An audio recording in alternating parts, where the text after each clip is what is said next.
Another Pokemon Emerald. I'm just going to show this one because I'm going to have to use a little bit different approach than reusing the original pad. So we'll go through that process, and this will probably be the final one I do on these. The typical issues we usually see on these: the torn positive pad. He just nudged the R9 resistor. I can probably salvage that. If not, I do have them in stock. But we're going to have to manufacture a pad for this one because we don't have the original pad. First thing we need to do is fix this R9 though. In order to do that, I need to set up my equipment, and while I set up my equipment, let me throw up my expected temperatures for this job. These temperatures are brought to you by the associate links in the description. If you go to my video description and click on one of these links and buy any of this equipment, a small portion of that purchase will go to supporting the channel. And I greatly appreciate you. It won't cost you an extra dime. I may have to use hot air on this portion, but we will try without. We will attempt to deal with it using our Pico pencil first.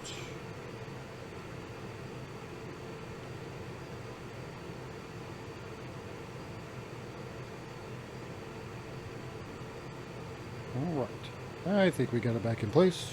Looks like goes up here to this pin so we can check the continuity on that. Just listening for a beep.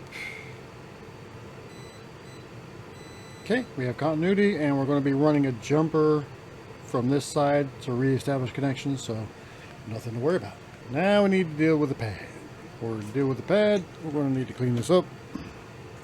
Don't want any flux here.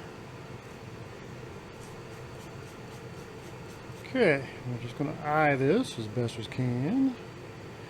Now I need the right width. There, that's good. I'm going to trim it down a little. It's still a little too wide. Don't want to make contact with anything. We'll trim it just a tad more.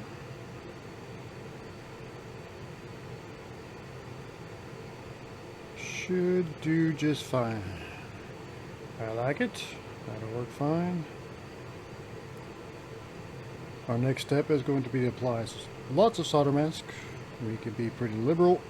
We don't need it to be that thick, but we need to have full coverage.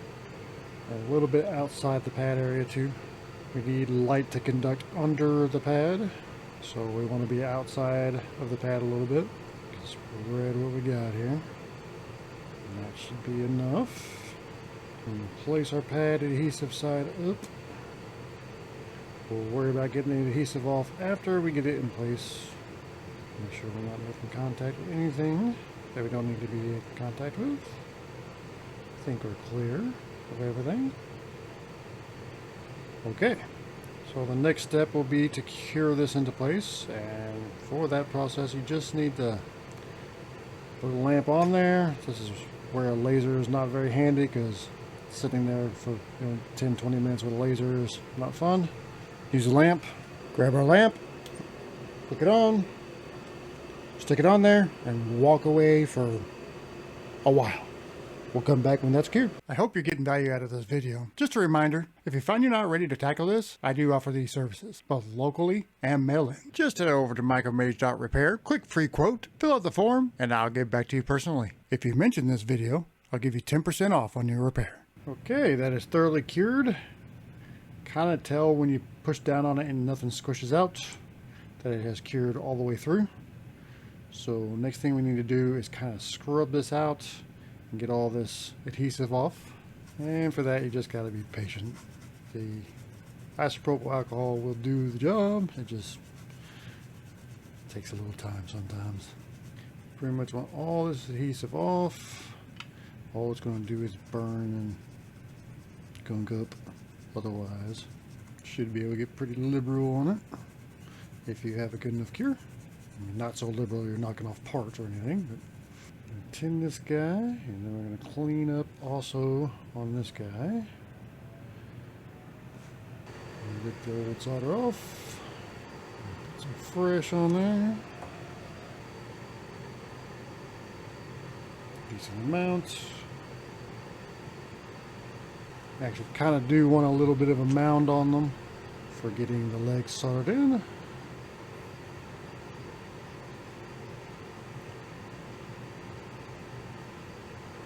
sure we're still solid. We are. Good. Now we need to run a jumper from here to here. This jumper wire should be fine. A bit of scrape. 120 watt while we have it. That should be perfect. We'll grab our Pico pencil. Put a little bit of fresh solder on the end of that resistor. And try and solder this guy into place. A nice good joint on there, like that. And we'll solder this side. Perfect. That'll work very nicely.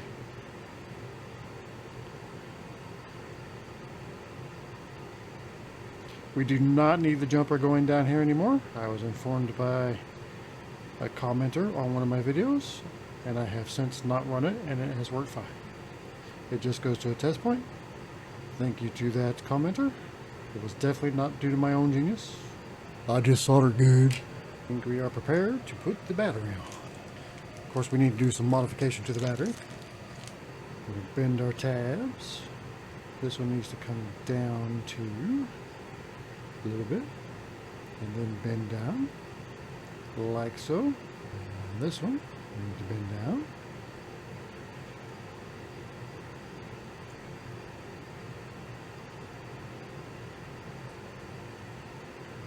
That should do. Positive on this side. We got a positive sign there. I usually try to get the negative pad first. Switch irons. I'm just going to switch to the big 120 watt on this one. Get some more flux on there.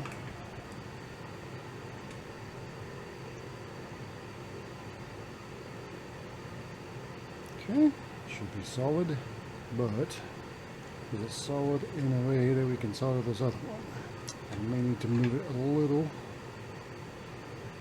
this way. There we go. Make this one a little bit of angle.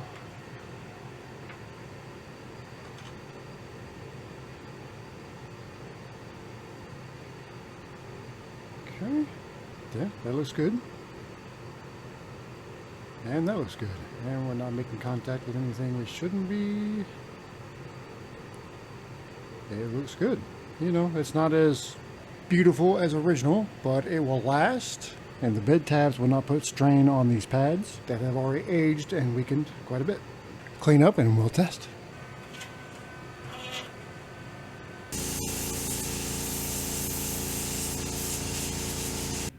Moment of truth. Nintendo logo, that's usually a good sign. Looks like we have a happy little Pokemon Emerald. And that's really it for this type of repair on the game cartridges. So I don't think I'm going to cover this any more in depth. That's pretty much the repair. If you enjoyed this video, I think you'll enjoy this one right here. And I'll see you there. Have a blessed day.